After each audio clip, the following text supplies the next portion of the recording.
نحمده ونصلي على رسوله الكريم اما بعد اعوذ بالله من الشيطان الرجيم بسم الله الرحمن الرحيم والفجر وليال عشر والشفع والوتر والليل اذا يسر هل في ذلك قسم لذي حجر صدق الله العظيم وقال النبي صلی اللہ علیہ وسلم من احیا سنتی عند فساد امتی فلہ اجر 100 شہید صدق رسولہ النبی الکریم۔ بزرگان محترم اور عزیز دوستو،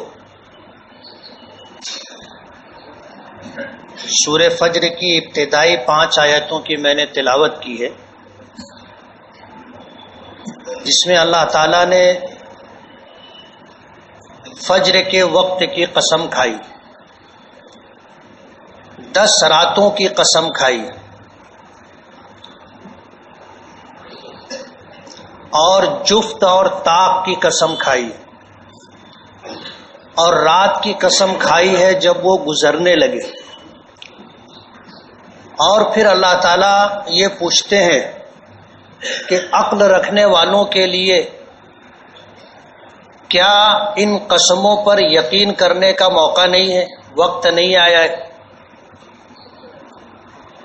قرآن کریم میں آتا ہے وَمَنْ أَصْدَقُ مِنَ اللَّهِ قِيلًا، اللہ سے زیادہ سچی بات کس کی ہوگی؟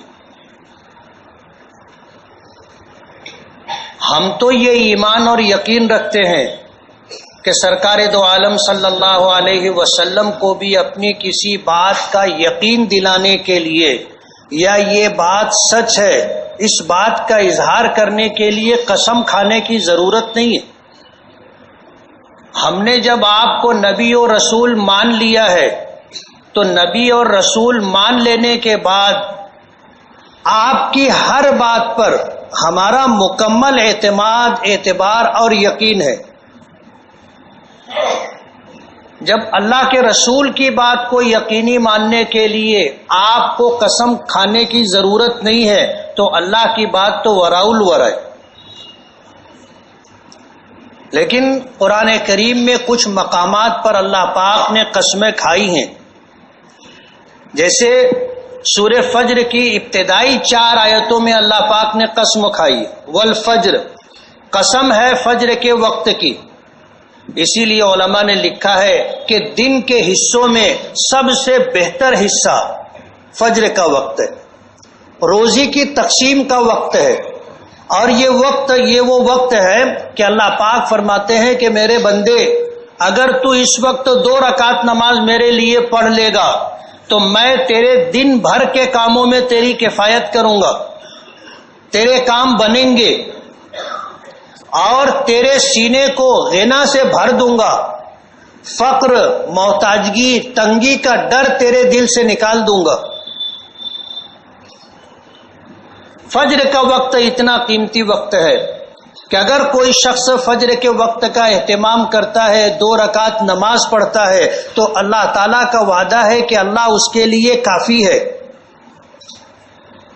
اور ظاہر بات ہے ہماری جتنی ضرورتیں، حاجتیں، تقاضے ہیں وہ سب اللہ رب العالمین جانتا ہے۔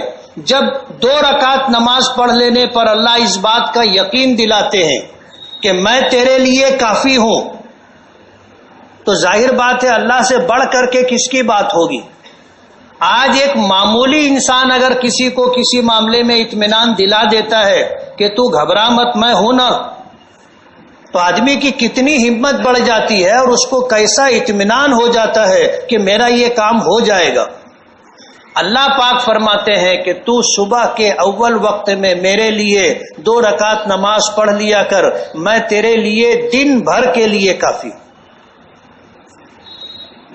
وَلَيَالٍ عَشْرٍ، اور 10 راتوں کی اللہ نے قسم کھائی۔ وہ 10 راتیں کون سی ہیں؟ نبی کریم صلی اللہ علیہ وسلم نے فرمایا کہ وہ 10 راتیں عشرہ ذی الحجہ کی راتیں، یعنی ذی الحجہ کا چاند دکھا، پہلی رات شروع ہو گئی، یہ 10 راتیں ایسی ہیں کہ اللہ نے اس کی قسم کھائی۔ نبی کریم صلی اللہ علیہ وسلم نے ذکر فرمایا کہ اس کا پہلے دن سے لے کر کے 9 ذی الحجہ تک کا ایک ایک روزہ 1 سال کے گناہوں کی معافی کے لیے کافی ہے۔ ایک دن کا روزہ 1 سال کے روزوں کے برابر بعض روایتوں میں آتا ہے، اور بعض روایتوں میں آتا ہے کہ ایک دن کا روزہ 1 سال کے صغیرہ گناہوں کی معافی کا ذریعہ ہے۔ اور یوم عرفہ کا روزہ یعنی ذی الحجہ کی 9 تاریخ کا روزہ حدیث پاک میں آتا ہے کہ پچھلے 1 سال کے گناہ اور آئندہ 1 سال کے صغیرہ گناہوں کی معافی کا ذریعہ ہے۔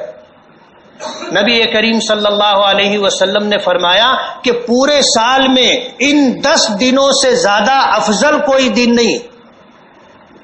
جن دنوں کی فضیلت ہے وہ ہے، جیسے رمضان المبارک کی فضیلت ہے، جمعہ کی فضیلت ہے، اور کچھ دنوں کی فضیلت ہے، اس کے علاوہ ان 10 دنوں سے زیادہ افضل کوئی دن نہیں ہے۔ جہاں اس کے روزوں کے بارے میں یہ ہے کہ 1 سال کے روزوں کے برابر یا 1 سال کے گناہوں کی معافی کا ذریعہ، اسی طرح اس کی راتوں کے متعلق آتا ہے کہ اس کی رات شب قدر جیسی رات ہے۔ اللہ نے ان 10 راتوں کی قسم کھائی۔ علماء نے لکھا ہے کہ ہمارے لیے قسم کھانے کے لیے اللہ کا نام ہے۔ اللہ کی ذات کی یا اللہ کی صفات میں سے کسی صفت کی ہم قسم کھا سکتے ہیں، اس کے علاوہ کسی چیز کی قسم کھانے کی ہمیں اجازت نہیں ہے۔ بعض لوگ راوا روی میں کہہ دیتے ہیں ماں کی قسم، باپ کی قسم، اس کی قسم، اس کی قسم۔ حدیث پاک میں آتا ہے یہ شرک ہے۔ اللہ کے علاوہ کسی کی قسم کھانے کی اجازت نہیں ہے۔ اللہ کی ذات کی قسم ہو یا اللہ کی صفات کی قسم ہو، بس اس لیے کہ اللہ سے زیادہ اہم ہمارے لیے کوئی نہیں۔ حتیٰ کہ نبی کریم صلی اللہ علیہ وسلم کی بھی قسم کھانے کی شریعت نے اجازت نہیں دی، چہ جائے کہ اپنے ماں باپ کی قسم آدمی کھاوے۔ اور اللہ اپنی مخلوقات میں سے جس کی قسم کھانا چاہے کھا سکتے ہیں، لیکن ظاہر بات ہے اللہ پاک اگر کسی چیز کی قسم کھا رہے ہیں تو یہ اس چیز کی اہمیت اور اس چیز کی افادیت کا ایک اشارہ ہے کہ جن چیزوں کی اللہ نے قسم کھائی ہے وہ ساری چیزیں اللہ کے نزدیک اہمیت کی حامل ہیں، تب اللہ تعالیٰ نے اپنی بے شمار مخلوقات میں سے قسم کے لیے ان چیزوں کو، ان مخلوقات کو چنا ہے۔ تو یہ 10 راتیں جس کی اللہ پاک نے قسم کھائی ہے، یہ 10 راتیں انتہائی اہمیت کی راتیں۔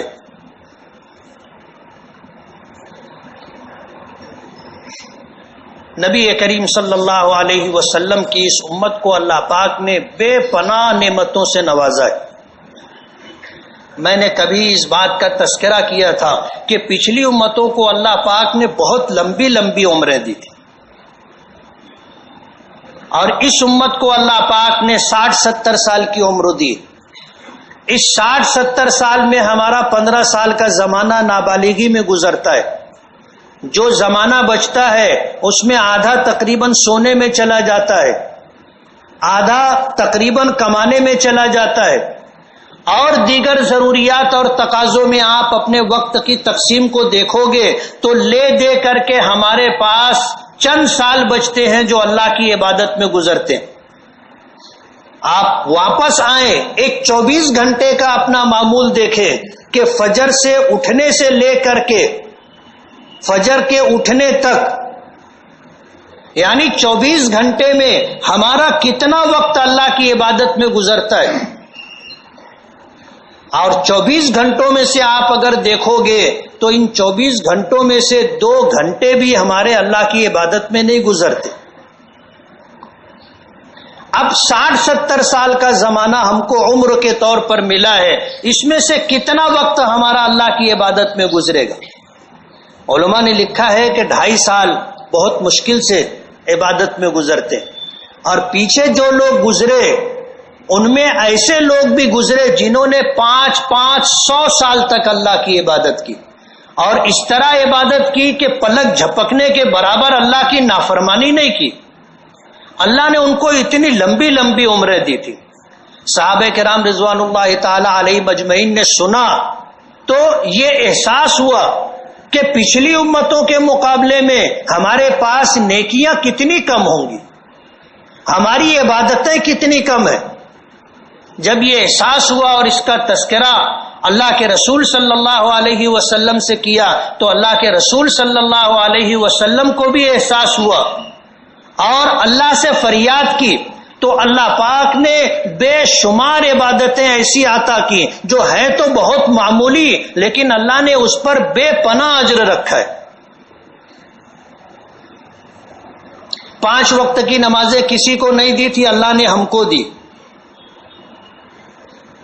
رمضان المبارک کے مہینے بھر کے روزے اللہ نے کسی امت کو نہیں دیے تھے، ہمیں عطا کیے. زکوٰۃ کا پورا نظام اللہ نے ہمیں دیا. حج کے مکمل اعمال اللہ نے ہمیں دیے، پچھلی امتوں کو نہیں ملے تھے. وہ حج کرتے تھے لیکن ان کے حج ایسے نہیں تھے جیسے ہم لوگ کرتے. اللہ نے قرآن کریم عطا کیا، یہ نعمت اللہ نے ہمیں دی، پچھلی امتوں کو نہیں دی تھی. اور پھر اللہ پاک نے اجر و ثواب کے حصول کے لیے معمولی معمولی عبادتیں عطا کی اور اجر بے پناہ عطا کیا. تفصیل میں جانے کا موقع نہیں ہے لیکن نبی کریم صلی اللہ علیہ وسلم کی اس امت کو اللہ پاک نے عبادات معمولی معمولی عطا کی اور اجر بہت زیادہ. جیسے آدمی صبح کے وقت اپنے ماں باپ کو محبت کی نظر سے دیکھ لے، اللہ تعالیٰ مقبول حج کا ثواب عطا کرتے. حج کا مہینہ ہے، لوگ حج کے لیے گئے ہیں اور حج پہ جانے کے لیے کتنے پاپڑ بیلنے پڑتے ہیں، جو جاتا ہے اس کو پتہ ہے. آدمی زندگی بھر حسرت دل میں لیے رہتا ہے، کاش کہ اللہ پاک ایک مرتبہ اپنا در اپنا گھر مجھے دکھا دے، اللہ اپنے حبیب کا در دکھا دے. آدمی یہ حسرت لیے رہتا ہے. جس کو اللہ نے ایمان دیا ہے اس کے دل میں یہ تڑپ رہتی ہے. اور شریعت کا حکم ہے کہ ہر شخص کو یہ دعا کرنی چاہیے کہ اللہ مجھے اپنا گھر دکھا دے، حج کی سعادت اور دولت عطا کر دے، حضور کی زیارت عطا کر دے، آپ کے در پر حاضری کی دولت عطا کر دے. ہر ایک کو دعا کرنی چاہیے اور یہ حسرت دل میں رکھنا چاہیے، یہ سوچ کر کے میں غریب ہوں، مجھ پر فرض نہیں ہے. آدمی خاموش رہے، نہ مانگے نہیں. اللہ نے فرمایا وَلِلَّهِ عَلَى النَّاسِ حِجُّ الْبَيْتِ مَنِ اسْتَطَاعَ إِلَيْهِ سَبِيلًا وَمَنْ كَفَرَ فَإِنَّ اللَّهَ غَنِيٌّ عَنِ الْعَالَمِينَ. جس کو اللہ نے حج کی استطاعت عطا کی ہے اس پر حج فرض ہے. اور جو آدمی حج سے انکار کرے، جو آدمی حج سے انکار کرے، ظاہر بات ہے ایک شخص زبان سے انکار کرے کہ مجھ کو حج نہیں کرنا ہے، اور ایک آدمی زبان سے انکار نہیں کرتا لیکن اس کے دل میں حسرت اور تڑپ بھی نہیں ہے، اس کے عمل سے نہیں ظاہر ہوتا کہ اس کو حج کرنا ہے. وہ یہ سوچ کر مطمئن بیٹھا ہے کہ میں غریب آدمی ہوں، مجھ پر حج فرض نہیں ہے، تو کبھی حج کے تعلق سے اللہ سے مانگتا بھی نہیں، عملی طور پر اپنا شوق ظاہر بھی نہیں کرتا. اللہ پاک فرماتے ہیں ومن کفرا، جو آدمی انکار کرے، فإن اللہ غنی عن العالمین، اللہ پورے جہاں سے بے پرواہ ہے، سارے عالم سے بے پرواہ ہے. نبی کریم صلی اللہ علیہ وسلم نے فرمایا جس پر حج فرض ہو جائے اس کو جلدی کرنی چاہیے. یعنی جس سال حج فرض ہو گیا اللہ اس سال اسے حج پر چلے جانا چاہیے. مجبوری ہو الگ بات ہے لیکن کوتاہی نہیں ہونی چاہیے ہماری طرف سے. نبی کریم صلی اللہ علیہ وسلم نے فرمایا کہ جس شخص کو اللہ نے استطاعت عطا کی اور اس نے حج نہیں کیا تو پھر وہ چاہے مرضی یہودی ہو کر کے مرے یا نصرانی ہو کر کے مرے، نہ اللہ کو پرواہ ہے نہ اللہ کے رسول کو پرواہ ہے اس کی. اس لیے ہر ایک کو حج کے لیے دعا کرنی چاہیے، اللہ اپنے گھر پہ بلائے، اپنا گھر دکھائے، اپنے محبوب کا در دکھائے، یہ دعا کرنی چاہیے، حسرت اور تڑپ دل میں رکھنا چاہیے.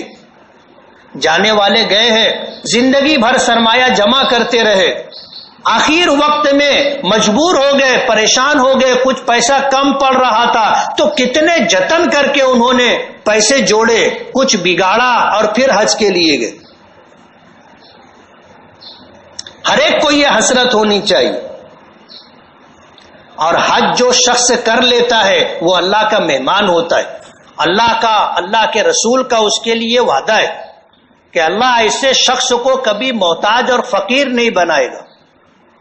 اللہ کے در پر مہمان بن کر جانے کا یہ اعزاز ہے کہ مرتے دم تک اللہ اس کو فقیر نہیں ہونے دے گا، تنگدست و محتاج اور کلاش نہیں ہونے دے گا۔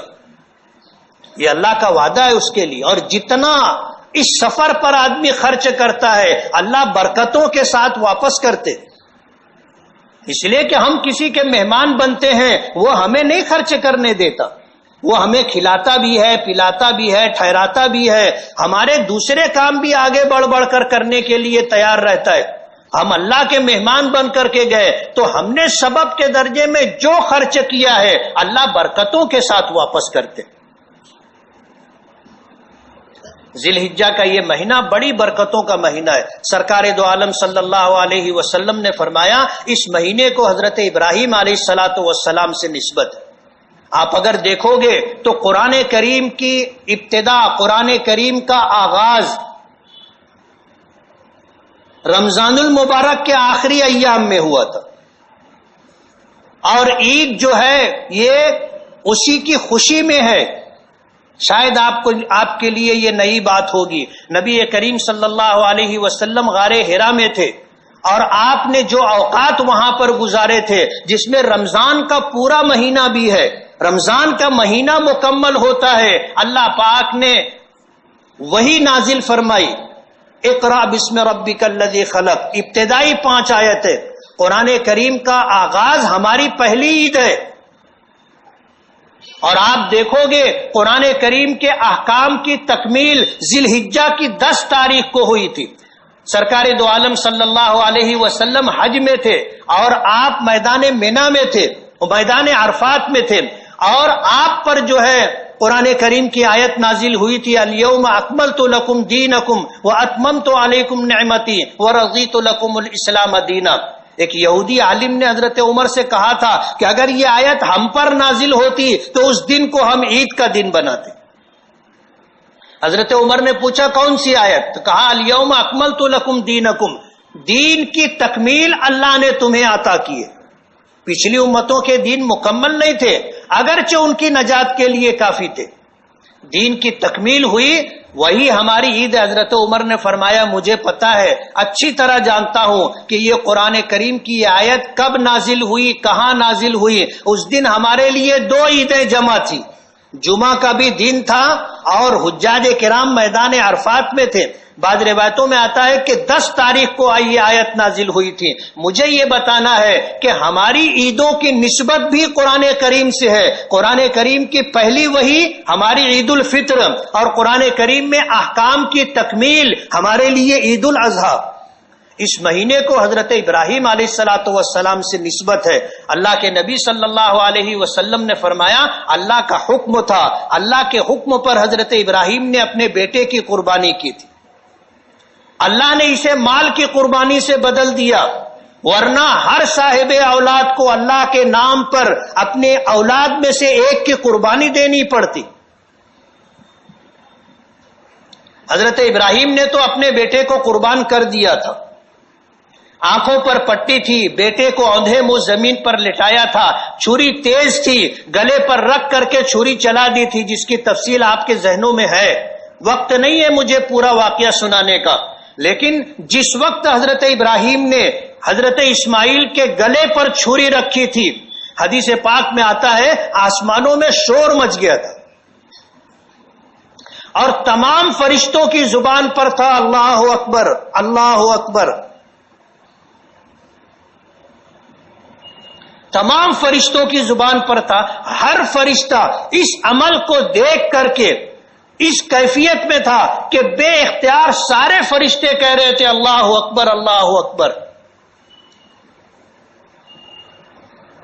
ظاہر بات ہے یہ معمولی قربانی نہیں تھی، اللہ کے حکم کی تعمیل میں زندگی بھر مانگی ہوئی دعاؤں کا حاصل اور ثمرہ ایک بیٹے کی شکل میں اور پھر اللہ نے اس کی قربانی مانگی اور حضرت ابراہیم نے اور حضرت اسماعیل نے خوش دلی کے ساتھ بغیر کسی تردد کے اس قربانی کو دینے کے لیے تیاری کا اظہار کیا۔ حضرت ابراہیم نے گلے پر چھری رکھ کے چلائی، فرشتوں نے آواز دی اللہ اکبر اللہ اکبر۔ فرشتوں کی اس پکار پر حضرت ابراہیم نے کہا تھا لا الہ الا اللہ واللہ اکبر، اللہ کے سوا کوئی معبود نہیں، اور ساری کبریائی اور بڑائی اللہ کے لیے، اللہ سب سے بڑے۔ یہ حضرت ابراہیم نے کہا تھا لا الہ الا اللہ واللہ اکبر، کہ ایک اولاد تو کیا، اگر میں اپنی جان بھی دینی پڑے اور اپنی متاع حیات میں سے اپنی زندگی کے کل سرمایے کو اللہ اگر مانگے ہم قربان کرنے کے لیے تیار ہیں۔ ایک بیٹا تو کیا، اگر 100 بیٹے ہوتے اور اللہ 100 بیٹوں کی قربانی مانگتا تو میں 100 بیٹوں کو اللہ کے نام پر قربان کر دیتا۔ اللہ کے سوا کوئی معبود نہیں ہے اور اللہ سب سے بڑے ہیں، یہ حضرت ابراہیم نے کہا تھا۔ حضرت اسماعیل نے سنا تو حضرت اسماعیل نے کہا تھا اللہ اکبر وللہ الحمد، اللہ سب سے بڑے ہیں اور تمام تعریفیں اللہ کے لیے۔ مفسرین نے لکھا ہے، شارحین نے لکھا ہے کہ حضرت اسماعیل سوچ رہے تھے کہ پتہ نہیں میری قربانی اللہ کی بارگاہ میں قبول ہوگی یا نہیں ہوگی، لیکن جب فرشتوں نے کہا اللہ اکبر اور حضرت ابراہیم نے کہا لا الہ الا اللہ واللہ اکبر، تو حضرت اسماعیل کو یقین ہو گیا کہ اللہ کی بارگاہ میں قربانی قبول ہے۔ تو حضرت اسماعیل نے کہا تھا اللہ اکبر وللہ الحمد، جس کو ہم تکبیر تشریق کہتے۔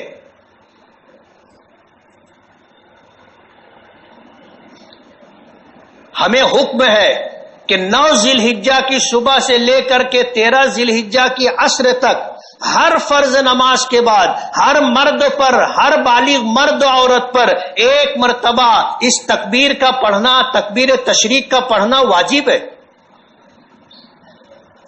مرد حضرات بآواز بلند پڑھیں گے، مسجد گونجنی چاہیے، مسجد گونجنی چاہیے، اتنی آواز سے پڑھنا چاہیے۔ اس کا پس منظر آپ دیکھو، جیسے تشہد میں تقسیم ہے کہ اللہ کے رسول نے کیا کہا تھا، پھر اللہ کے رسول کے بعد پھر جو ہے حضرت جبرائیل نے کیا کہا تھا اور اللہ پاک کی طرف سے کیا۔ اسی طرح تکبیر تشریق بھی ہے کہ حضرت فرشتوں کا اللہ اکبر کہنا اور حضرت ابراہیم کا لا الہ الا اللہ واللہ اکبر کہنا اور حضرت اسماعیل کا اللہ اکبر وللہ الحمد کہنا، یہ مجموعہ ہے ان 3 بزرگوں کے کلاموں کا۔ اس کا پس منظر حضرت اسماعیل کی قربانی ہے۔ اسی جذبے کے ساتھ کہنا چاہیے کہ فرشتوں نے اللہ کے حکم کی تعمیل پر حیرت کا اظہار کیا تھا۔ ایک بوڑھا باپ اپنے ایک بیٹے کو اللہ کے نام پر قربان کر رہا ہے، فرشتوں میں شور مچ گیا تھا۔ حضرت ابراہیم نے اپنے جذبات کا اظہار کیا، حضرت اسماعیل نے شکرانے کے کلمات کہے اللہ اکبر وللہ الحمد۔ یہ جذبہ ہمیں اس کا احساس ہونا چاہیے۔ اگر حضرت ابراہیم کا یہ جذبہ تھا کہ ایک بیٹا تو کیا 100 بیٹے ہوتے اور اللہ قربانی مانگتا، سب کو اللہ کے نام پر قربان کر دیتا۔ اللہ کے سوا کوئی معبود نہیں ہے اور وہی سب سے بڑا ہے۔ ہر فرض نماز کے بعد ذی الحجہ کی 9 تاریخ کی فجر سے لے کر 13 تاریخ کی عصر تک یہ کلمہ ایک مرتبہ بآواز بلند مردوں کے لیے پڑھنا واجب ہے، عورتیں بغیر آواز کے پڑھیں گی، واجب ان پر بھی ہے۔ تو یہ مہینہ بڑی اہمیت کا ہے، جس میں قربانی بھی ہے جس میں حج بھی ہے، اللہ نے جن کی 10 راتوں کی قسمیں کھائی ہیں، اس کا ہر دن 1 سال کے روزوں کے برابر، 1 سال کے گناہوں کے معافی کا ذریعہ، اور اسی کے ساتھ اس کی رات شب قدر جیسی راتیں۔ الحمدللہ ہمارے شہر میں مرد تو مجھے پتہ نہیں، لیکن خواتین کا گھروں میں روزوں کا اہتمام رہتا ہے کہ یہ 9 روزے اہتمام سے رکھتی ہیں، رات کی عبادتوں کا اہتمام ہے الحمدللہ۔ قربانی حضرت ابراہیم کی سنت ہے۔ نبی کریم صلی اللہ علیہ وسلم نے فرمایا یہ سنت ابیکم ابراہیم، کہ یہ تمہارے باپ ابراہیم کی سنت ہے، یعنی ان کا طریقہ ہے، اور ہم پر قربانی صاحب نصاب لوگوں پر واجب ہے۔ جو ہم میں صاحب نصاب ہے اس پر قربانی واجب ہے۔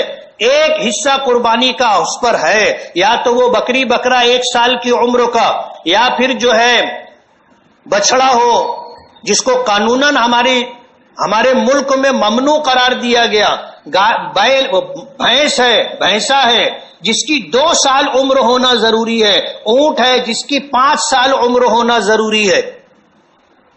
بڑے جانور کا ایک حصہ یا چھوٹا ایک جانور جو صاحب نصاب ہے اس کے اوپر واجب ہے کہ اللہ کی بارگاہ میں قربانی کے طور پر پیش کرے۔ کوئی نام و نمود، دکھاوے کا جذبہ، شہرت نہیں، بلکہ اس جذبے کا اظہار کہ اللہ آپ نے قربانی مانگی ہے۔ آپ سوچو، اللہ نے قربانی مانگی ہے اور ہمارے پاس جو کچھ ہے سب کچھ اللہ کا دیا ہوا ہے، ہمارا کچھ نہیں ہے۔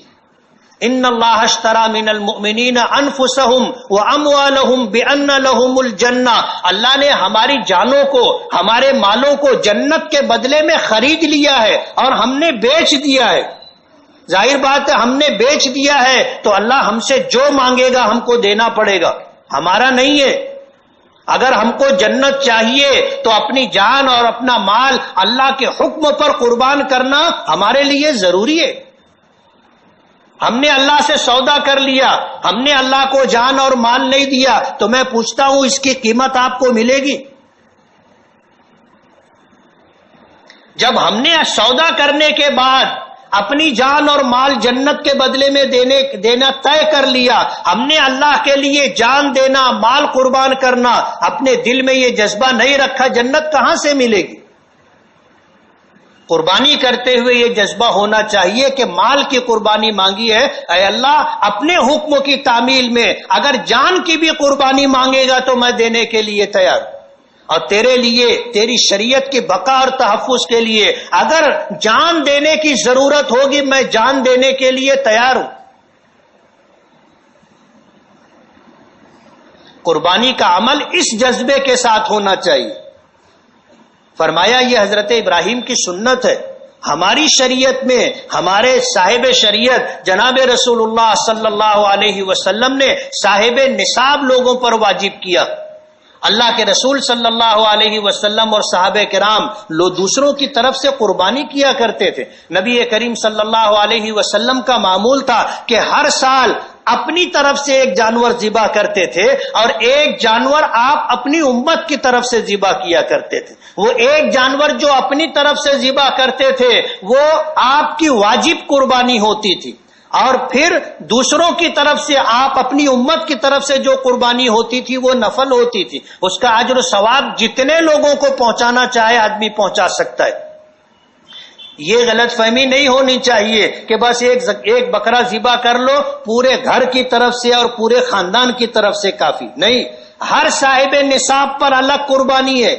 گھر میں جتنے لوگ ہیں، جتنے لوگ صاحب نصاب ہیں، سب کی طرف سے قربانی ضروری ہے۔ ایک جانور چھوٹا یا ایک کی طرف سے قربانی سب کی طرف سے کافی نہیں ہوگی۔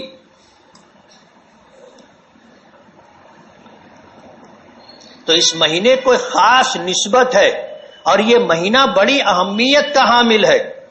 ان بدلتے ہوئے حالات کے اندر سنتوں کی اس درجے میں تعمیل ہونی چاہیے کہ اللہ اس پر ہمیں اجر عطا فرمائے۔ میں نے حدیث پڑھی، سرکار دو عالم صلی اللہ علیہ وسلم نے فرمایا کہ جس شخص نے میری کسی ایسی سنت کو زندہ کیا جب امت میں فساد برپا ہو چکا تھا اور سنت کسی درجے میں لوگوں کے نزدیک اہمیت کی حامل نہیں رہ گئی تو اللہ تعالیٰ اسے 100 شہیدوں کا ثواب عطا کریں گے. جو میری ایک سنت کو زندہ کرے گا امت میں فساد کے وقت اللہ اسے 100 شہیدوں کا ثواب عطا کرے گا. آج زمانہ وہی ہے. فرائض میں تو اس درجے کی کوتاہی ہے کہ آدمی اندازہ نہیں کر سکتا. واجبات کہاں چلے گئے پتہ نہیں. سنتوں کے بارے میں آدمی اتنی ہلکی بات کہتا ہے کہ سنت ہی تو ہے, کوئی ضروری تھوڑی ہے. ایسے حالات میں سنتوں کا اس درجے اہتمام ہونا چاہیے کہ سنتیں زندہ ہوں. جیسے عیدگاہ پر عید کی نماز پڑھنا سنت ہے. عید الفطر کے موقع پر لوگ عیدگاہ آتے ہیں اور عید الاضحیٰ کے موقع پر لوگ مسجدوں میں نماز پڑھ لیتے ہیں, صرف اس لیے کہ ان کے گھر قربانی ہونے والی ہے. قربانی کر رہے ہو تو کیا اللہ پر احسان کر رہے ہو؟ اور اگر گھنٹہ آدھا گھنٹہ قربانی ہونے میں تاخیر ہو گئی تو مر جاؤ گے. اپنی تھوڑی سی موہوم راحت کے لیے سنت کو چھوڑ کر کے آدمی زندگی گزارتا ہے اور ذرا بھی اس کے دل میں ملال نہیں ہوتا کہ میری سنت چھوٹ گئی. اس سے زیادہ فساد کا زمانہ اور کون سا ہوگا؟ جب سنت چھوڑی جائے اور سنت چھوڑنے پر نہ سنت چھوڑنے والے کو ملال ہے اور نہ دیکھنے والوں کو کسی طرح کا ملال ہے. پورا شہر دیکھتا ہے اور کسی کے دل میں ذرا بھی سنت کے جانے کا احساس نہیں ہوتا. ذرا بھی احساس نہیں ہوتا کہ یار سنت چھوٹ رہی ہے. جس مسجد میں دیکھو اس مسجد میں عید الاضحیٰ کی نماز ادا کی جاتی, سنت کے خلاف ہے. اور جس طرح ایک سنت کی ادائیگی پر فساد کے زمانے میں اللہ 100 شہیدوں کا ثواب دیتا ہے, سنت کو پامال کرنے پر بھی اسی طرح مواخذہ اور پکڑ ہوگی. معمولی بات نہیں ہے. مسجد کے ذمہ داروں کو اس پر غور کرنا چاہیے.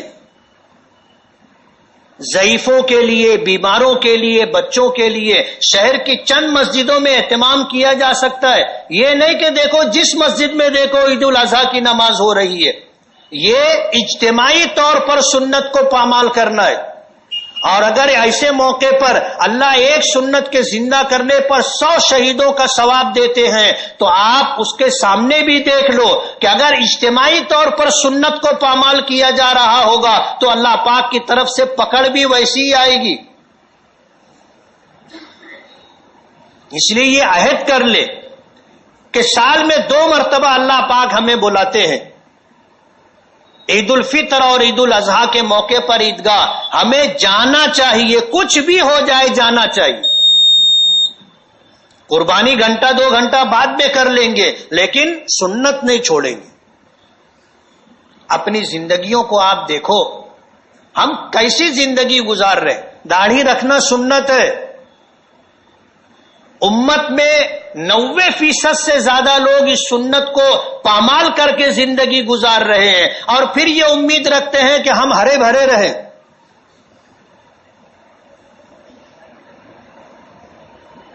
آج سنتوں کی اہمیت دل سے نکل گئی. تو عید الاضحیٰ کا یہ موقع اللہ پاک نے یہ ابتدائی دن ہمیں بڑی اہمیت کے عطا کیے. آدمی روزوں کا اہتمام کرے, رات میں عبادتوں کا اہتمام کرے, دعاؤں کا اہتمام کرے. اللہ نے صاحب نصاب بنایا ہو قربانی کا اہتمام کرے. اور قربانی کے گوشت کے 3 حصے کیے جائیں. ایک حصہ غریبوں کے لیے, ایک حصہ رشتہ داروں کے لیے, پڑوسیوں کے لیے, ایک حصہ اپنے اور اپنے اہل و عیال کے لیے. بعض لوگ چھوٹی قربانی کرتے ہیں تو سب جمع کر کے فریزر میں ڈال دیتے. بقرعید کا دن ہوتا ہے, کہیں گوشت بکتا نہیں ہے. جن کے پاس پیسے ہیں لیکن مارکیٹ میں گوشت نہیں مل رہا ہے, بقرعید کا دن ان کے لیے بغیر گوشت کا گزرتا ہے. خدا نہ کرے ہم میں سے کسی کے ساتھ ایسے حالات ہوں. آپ سوچو اگر صاحب اولاد ہو, دوسروں کے یہاں قربانی ہو رہی ہے اور ہمارے گھر بچوں کو گوشت نہیں مل رہا ہے, بچوں کے دل کی کیا کیفیت ہوگی؟ شریعت کا حکم ہے کہ 3 حصے کریں، ایک حصہ غریبوں کے لیے، ایک حصہ رشتہ داروں اور پڑوسیوں کے لیے، اور ایک حصہ اپنے اور اپنے اہل و عیال کے لیے۔ ضروری نہیں ہے کہ آپ کے گھر قربانی ہوئی تو یہی گوشت تو آپ مہینے بھر کھاؤ۔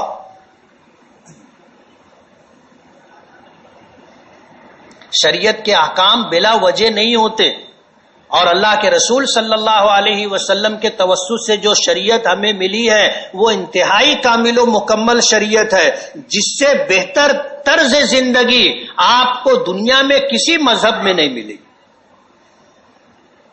اس لیے سنتوں کا اہتمام اور ذی الحجہ کے ان دنوں کا اہتمام، راتوں کا اہتمام، اور قربانی کا وہ جذبہ جو حضرت ابراہیم کو اللہ نے عطا کیا تھا، حضرت اسماعیل کو عطا کیا تھا۔ ہم صاحب نصاب ہیں تو ٹھیک ہے، نہیں ہے تو ہمارے دل میں جذبہ ہونا چاہیے کہ اللہ تو مجھے موقع دے کہ میں حج کرنے کے لیے آؤں، کہ اللہ تو مجھے صاحب نصاب بنا تاکہ میں ہر سال تیرے لیے قربانی کروں۔ یہ جذبہ دل میں ہونا چاہیے غریبوں کے بھی، اور مانگو گے اللہ دے گا۔ جیسے اللہ نے لوگوں کو صاحب نصاب، صاحب استطاعت بنایا ہے، اللہ آپ کو بھی بنائے گا۔ اللہ کے لیے کچھ مشکل نہیں ہے۔ اسی لیے علماء نے لکھا ہے کہ آدمی دعا کرے کہ اللہ اپنے تمام فرائض کا ادا کرنے والا بنا، کہ میں نماز بھی پڑھوں، روزہ بھی رکھوں، صاحب نصاب رہوں تو زکوٰۃ بھی ادا کروں، صاحب استطاعت رہوں تو حج بھی کروں، ہر فرض کا ادا کرنے والا بنا۔ اللہ سے مانگنا چاہیے، یہ حسرت، یہ تڑپ دل میں رہنی چاہیے کہ میں زکوٰۃ بھی دوں، یہ حسرت، یہ تڑپ رہنی چاہیے کہ میں حج بھی کروں۔ ایک صحابی تھے، ان کے یہاں بیت المال کی طرف سے سفیر گیا کہ تمہارے پاس، تم پر زکوٰۃ واجب ہو گئی ہے، تم مجھے زکوٰۃ دو بیت المال میں جمع کرانے کے لیے۔ تو اس نے اپنا سارا جانور سامنے کر دیا، یہ میرے پاس بکریاں ہیں اور یہ اونٹ وغیرہ ہے۔ انہوں نے دیکھا اور دیکھنے کے بعد کہا کہ تم پر 1 سال کا مادہ بچہ اونٹ کا واجب ہے۔ انہوں نے کہا کہ 1 سال کا بچہ کس کام کا؟ اپنے جانوروں میں سے سب سے فربا، تندرست، خوبصورت اونٹنی نکالی، دودھ دینے والی، اور کہا کہ یہ میں زکوٰۃ میں دے رہا ہوں، یہ لے جاؤ۔ سفیر نے کہا کہ آپ کے اوپر 5 سال 7 سال کی اونٹنی واجب نہیں ہے، 1 سال کی اونٹنی، 1 سال کا بچہ واجب ہے۔ تو کہا کہ 1 سال کا بچہ نہ دودھ دینے کے کام آئے گا، نہ سواری کے کام آئے گا۔ تو کہنے لگے کہ قریب میں حضور سفر میں ہے، پڑاؤ ہے، آپ کو اگر دینا ہے تو حضور کی خدمت میں پیش کر دو۔ خوش دلی سے تیار ہوئے، اپنی قیمتی اونٹنی لے کر حضور کی خدمت میں پہنچے، اور جا کر کہا کہ اللہ کے رسول، یہ میری زندگی کا پہلا موقع ہے،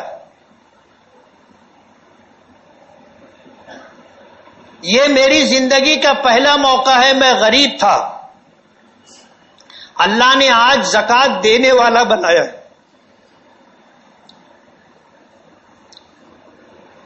آپ کے سفیر آئے اور میرے جانوروں کو دیکھا اور یہ بتایا کہ صرف 1 سال کی اونٹنی واجب ہے۔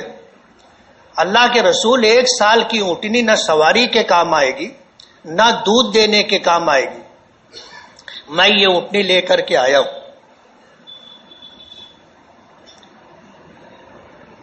تو حضور نے فرمایا کہ تم پر واجب تو وہی ہے جو ہمارے عامل اور سفیر نے بتایا، لیکن تم اگر اپنی خوش دلی سے دینا چاہتے ہو تو اللہ تمہیں اس کا اجر دے گا۔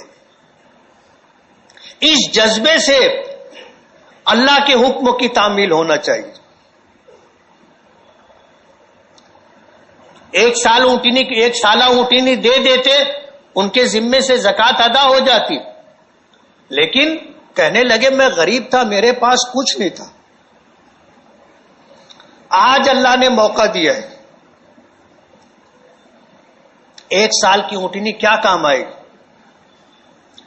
اس لیے خوش دلی کے ساتھ اللہ کی بارگاہ میں پیش کر رہے ہیں اللہ کی بارگاہ میں ہمارا ایک عمل بھی اگر اللہ قبول کر لے ہماری نجات کے لیے کافی ہوگا. ایسی خوش دلی کے ساتھ آدمی کو اللہ کے حکموں کی تعمیل کرنا چاہیے. اس لیے اللہ سے مانگتے رہنا چاہیے کہ اللہ غریب صحیح لیکن تو اپنے گھر پر بلا. حج کی تڑپ اور حسرت اور اسی کے ساتھ اللہ مجھے قربانی دینے والا بنا, صاحب نصاب بنا, میں تیری بارگاہ میں قربانی پیش کروں. اور اللہ دے تو فوراً تیار ہونا چاہیے, پھر ٹال مٹول نہیں. اللہ تعالیٰ کبھی دے کر کے آزماتے ہیں اور کبھی لے کر کے آزماتے ہیں کہ دے رہا ہوں یہ اپنی نیت میں کتنا سچا ہے اس کا عمل بتائے گا. اور اللہ کبھی لے کر کے آزماتے ہیں کہ دیا تو تھا, جو کرنا تھا کیا, اب لے لیتا ہوں کیا کرتا ہے وہ بھی دیکھیں گے. اللہ دے, اللہ کے حکموں کی تعمیل, نہ رہے اللہ کے فیصلے پر راضی رہ کر کے صبر کرنا چاہیے, شکوے شکایات نہیں. اللہ کبھی دے کے آزماتا ہے کبھی لے کے آزماتا ہے. اس لیے یہ جو باتیں آئی ہیں آج ان فساد زدہ حالات میں سنتوں کی جس طرح پامالی ہو رہی ہے اس کا ہمیں احساس ہونا چاہیے. اور یہ مسجدوں میں جو عید الاضحیٰ کی نمازوں کا اہتمام کیا جاتا ہے صرف اس لیے کہ ہمیں تھوڑا سا وقت ملے اور ہم جلدی قربانی کر لیں, بالکل غلط بات ہے, سنت کے خلاف ہے. جو آدمی معذور نہیں ہے, جو آدمی بوڑھا نہیں ہے, اسے عیدگاہ پر نماز کے لیے جانا چاہیے. سال میں ایک مرتبہ جانا ہے. آج آپ قربانی نہیں کر سکے, کل کے دن صبح کی نماز کے بعد قربانی کر لینا. دوسرے دن بھی قربانی کر سکتے, تیسرے دن بھی قربانی کر سکتے. آپ ایک قربانی کو بہانہ بنا کر کے عیدگاہ کی نماز آپ چھوڑ دیتے ہیں. ظاہر بات ہے یہ سنت کے خلاف ہے. عید الفطر اور عید الاضحیٰ کی نماز عیدگاہ پر جا کر پڑھنی چاہیے. کیا وجہ تھی کہ نبی کریم صلی اللہ علیہ وسلم نے مسجد نبوی چھوڑ کر کے عید الفطر اور عید الاضحیٰ کی نماز میدان میں جا کر کے ادا کی؟ مسجد نبوی میں ایک نماز 50,000 نمازوں کے برابر. اللہ کے رسول کو نہیں سمجھتا تھا. اس لیے عید الاضحیٰ کی نماز اور عید الفطر کی نماز عیدگاہ میں ادا کرنی چاہیے. جو ہوگا ہوگا, قربانی 2 گھنٹہ تاخیر سے صحیح, قربانی آج نہیں کل صحیح, لیکن نماز عیدگاہ پر پڑھی جائے. اس میں بہت ساری حکمتیں اور مصلحتیں ہیں, وقت نہیں ہے. اس لیے دعا ہے کہ اللہ تعالی ہمیں دین کا صحیح علم عطا فرمائے اور اس پر عمل کرنے کا صحیح جذبہ عطا فرمائے, اور اللہ تعالی ہماری ان ٹوٹی پھوٹی عبادتوں کو اپنے فضل و کرم سے قبول فرما کر نجات کا ذریعہ بنا دے. وآخر دعوانا ان الحمد للہ رب العالمین. جن ساتھیوں نے سنت نہ پڑھی ہو سنت پڑھ لیں.